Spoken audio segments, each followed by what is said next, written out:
वक्त हम लोग शहीद स्मारक पर मौजूद है। एसआई भर्ती परीक्षा रद्द कराने के मामले को लेकर के युवा आज 35 दिन से ऊपर का समय हो चुका है जब युवा यहां पर भर्ती परीक्षा को रद्द कराने को लेकर के बैठे हैं। हमारे साथ आरएलपी सुप्रीमो और नागौर सांसद हनुमान बेनीवाल जी मौजूद है जो कि लगातार छात्रों के साथ में बने हुए हैं। सर, आपका बहुत बहुत स्वागत है।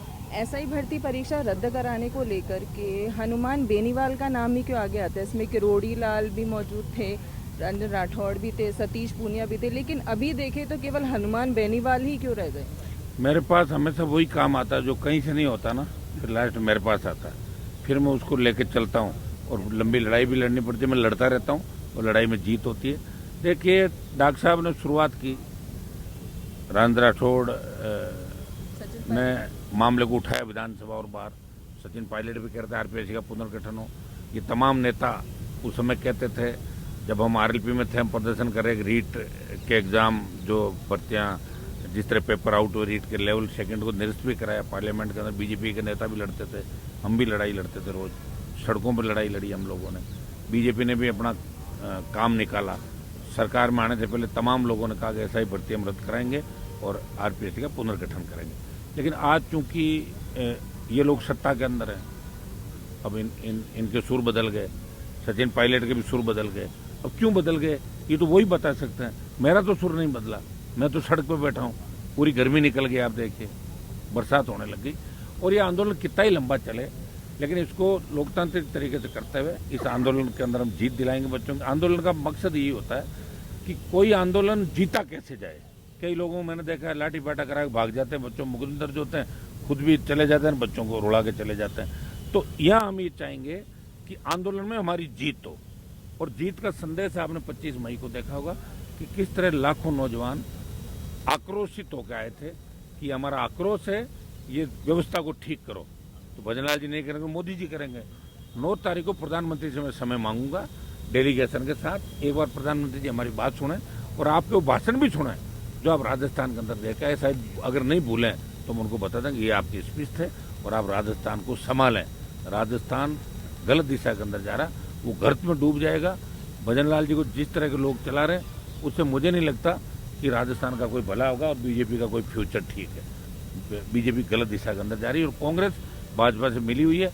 लेकिन हमारे संघर्ष का परिणाम ये हुआ कि कांग्रेस ने डांट लगाई सचिन पायलट, अशोक गहलोत को कि तुम एक हो जाओ, नहीं तो ये नया क्या हो रहा है, तुम तो भीड़ लाते हो, 2500 इकट्ठे नहीं करा पाते बाड़मेर में जाके, और लाखों लोग अपने आप आ रहे हैं। तुम पहले एक तो हो, पहले राज आएगा जब भी तुम सीएम बनोगे। जब कहीं ऐसा नहीं हो तुम 3rd नंबर चले जाओ और आरएलपी बीजेपी की फाइट रहे।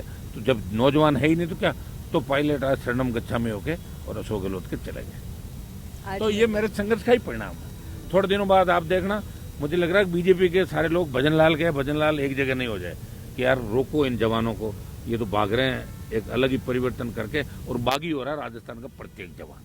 अच्छा, आपकी 25 तारीख को रैली हुई थी, तो रैली से सरकार की सांसें भी ऊपर नीचे हो गई थी। बहुत जबरदस्त, आपने देखा होगा सरकार कैसे भागती हुई आई थी। सरकार के प्रतिनिधि आए थे, आके उन्होंने आश्वस्त भी किया था, लेकिन सरकार के पता नहीं क्या, कौन सा इंटरनल प्रेशर होगा, कौन सा दिल्ली का है, क्या है, कौन से कनेक्शन है, जिससे सरकार इस भर्ती को रद्द करने में इंटरेस्ट क्यों नहीं दिखा रही है। तो आज जिस तरह जो मुलजिम पकड़े गए, एसओजी पकड़े हैं, पुरुषोत्तम ने कहा कि पेपर तो 4 दिन पहले मेरे पास आ गया था। बाबूलाल ने रामू राम को, रामू राम ने तीसरे को, चौथे 5वें नंबर पाया। और सरकार कोर्ट में कह रही है, विरोधाभासी बयान देखिए कि सरकार कह रही है कि 5 मिनट पहले ही पेपर आउट हुआ था। इधर जाबर सिंह खर्रा कह रहे हैं कि 300-400 तो सही है, 859 में से 300 निकालो, बाकी कितने बचे? 559। तो 559 को तो खुद ही फर्जी बता रहे हैं।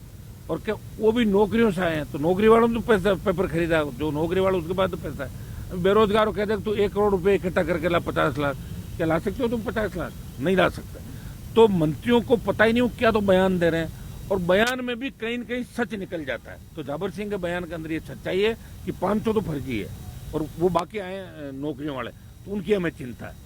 तो तुमने ईओआरओ में तुमने चिंता क्यों नहीं की भाई? तुम रद्द करने से पहले बात करते एक बार लोगों से।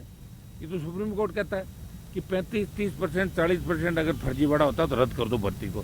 तो सुप्रीम कोर्ट की गाइडलाइन है, भर्ती रद्द होनी चाहिए। और अगर कोर्ट रद्द करेगा तो भजनलाल जी आपका संदेश नहीं जाएगा, फिर ये जाएगा मैसेज कि आप सक्षम नहीं हो इसलिए कोर्ट का सहारा लिया, बैसाखी का सहारा लिया आपने कि भाई खुद तो कर नहीं पा रहे हो।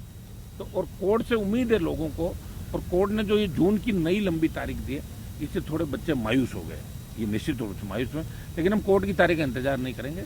9 तारीख को हम प्रधानमंत्री से मिलने का समय मांग रहे हैं, उसके बाद आंदोलन किसी भी समय बड़ा रूप ले सकता है। डॉक्टर किरोड़ीलाल मीणा भी अभी नकली खाद को लेकर के अपनी मुहिम उन्होंने भी छेड़ी हुई है लगातार। पहले पता नहीं वो किसके खिलाफ मुहिम चला रहे हैं। ये खाद तो 1.5 साल से नकली खाद बीज होता है, एकदम से कैसे याद आ गया उनको? अब कौन से अधिकारी उनको ले जाते हैं, वो तो वही जान सकते हैं, वही बता सकते हैं। लेकिन उनकी मुहिम भजनलाल जी के खिलाफ है या मतलब किस चीज़ की मुहिम? उनकी मुहिम तो ऐसा ही बढ़ती थी। पहले ये रद्द कराते, फिर खाद वाली छेड़ते, तब तो मानते हैं भाई डॉक्टर साहब जो कहते हैं करते हैं। इसको तो भूल गए बिल्कुल ही, और नया काम कर लोग मेरे को भूल नहीं जाए, इसलिए अपने खाद वाला मामला पकड़ लो। तो उस हिसाब से कहें, अंदर उन्हें क्या हो तो वही जाने हैं। कांग्रेस के लोग अलग आरोप लगा रहे हैं, वो अलग बात कह रहे हैं, पता नहीं क्या है, तो लोग का क्या गाल मेले बता सकते हैं वही। अच्छा, कुछ दिनों पहले आपको विनोद वाला जो स्टेटमेंट था वो भी काफी ज्यादा वायरल हुआ था जो आपने दिया। मैंने विनोद का इसलिए कहा था, मैंने कहा आम कार्यकर्ताओं को बीजेपी बनाती है, सीएम और सारा। मैंने कहा विनोद को अच्छा इसको नॉलेज है राजस्थान का।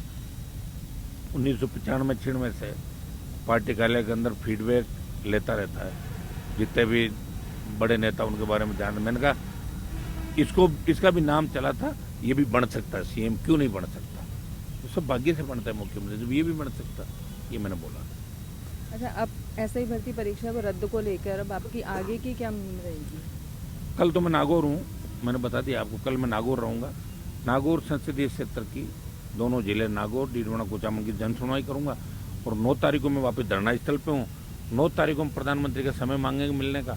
अगर पीएम से मिलने का समय मिल जाता है तो ठीक है, नहीं तो फिर अगला जो होगा 9-10 तारीख को हम तय कर देंगे कि अगला आंदोलन या कूच किस साइड में होगा और किस तरह में इस आंदोलन को और मजबूत करें। तो ये थे हमारे साथ आरएलपी सुप्रीमो और नागौर सांसद हनुमान बेनीवाल जी, जिनकी एक ही मांग है कि एसआई भर्ती परीक्षा रद्द की जानी चाहिए, क्योंकि ये युवा जो हैं वो देश का भविष्य हैं। और सरकार से यही उम्मीद करती हूँ कि एसआई भर्ती परीक्षा को रद्द करने को लेकर सरकार इन पर संज्ञान ले और युवाओं के भविष्य के साथ में किसी तरह की कोई नाइंसाफी न हो। कैमरामैन अभिषेक के साथ नमिता, संदेश वार्ता न्यूज़, जयपुर।